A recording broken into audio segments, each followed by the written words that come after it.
Okay, it's been a little while since I talked to you last.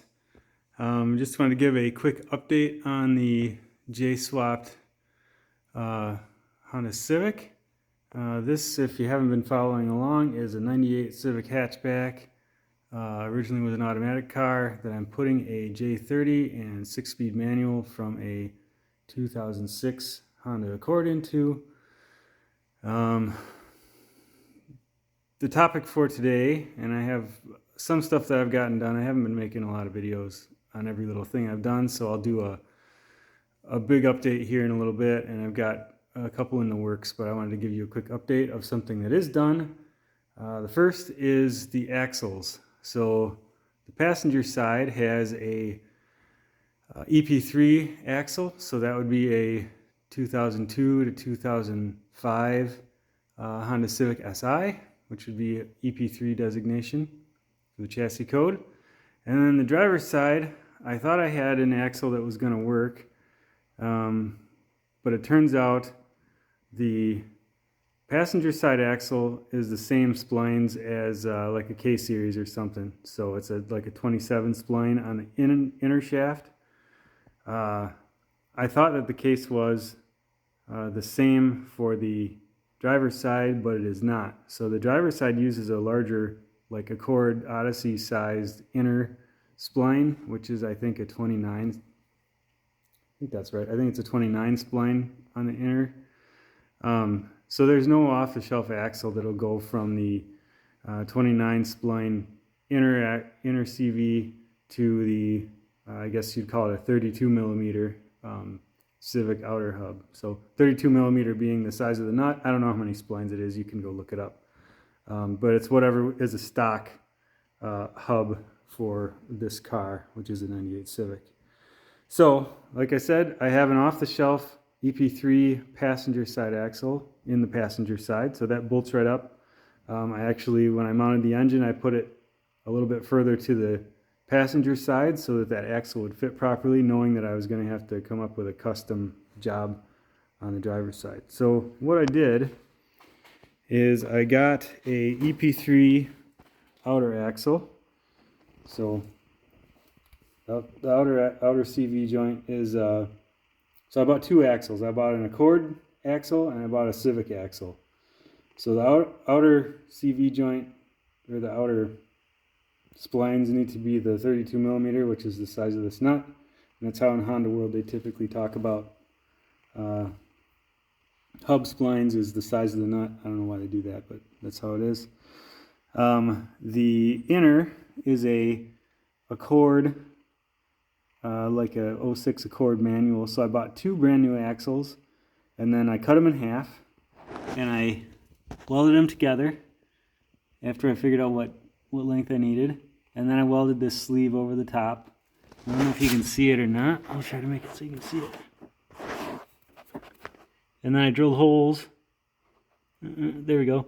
I drilled a bunch of holes, like maybe 4 on each side, and then I plug welded those to the axle. So they're welded all the way around, and this sleeve is angled so that the weld area is longer than if you just had a straight, 90-degree across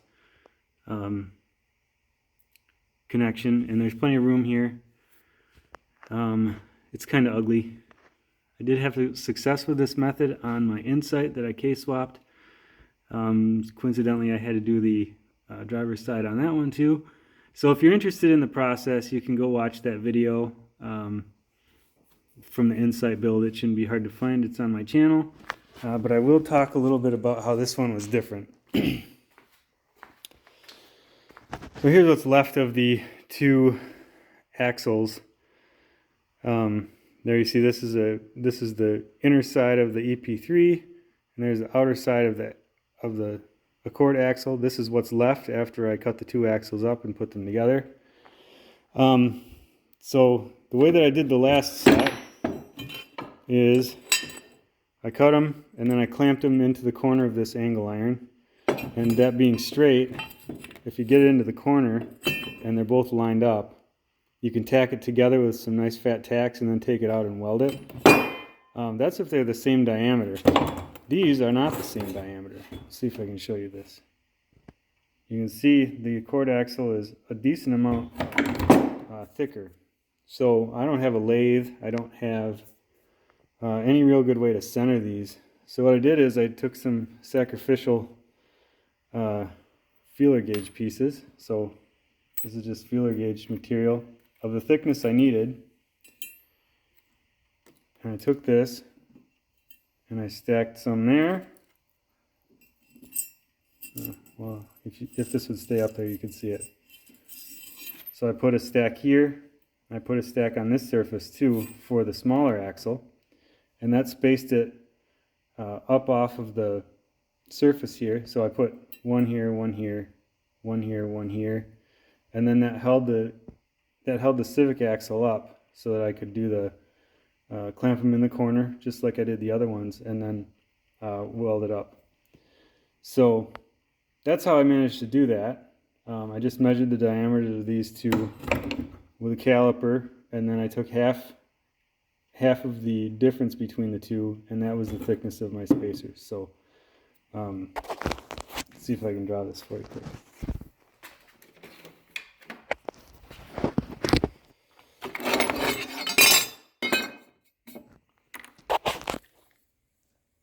So here's your bigger axle. Here's your smaller axle. Just pretend like those are, whoops, that is a terrible drawing. Pretend that those are concentric, right?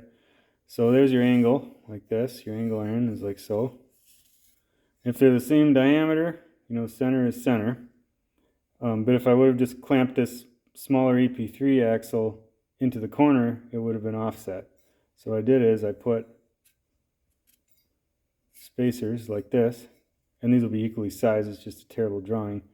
And then I clamped both of these into the corner of that angle iron, and then the centers are lined up, and you can weld them together. So hopefully that makes some sense about how I did that. So I'm pretty confident that I got it centered pretty well.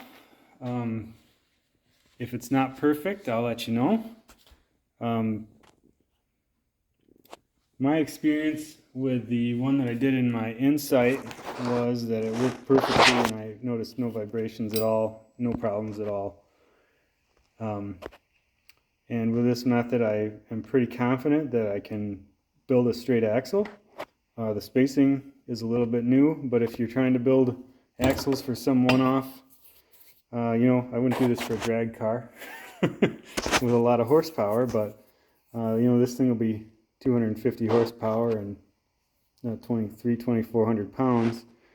There's a chance it'll live. So if not, it's good enough to get it going and get the car on the road. And then if I have an issue, I can always get a custom made axle for the driver's side. So that is an update on that.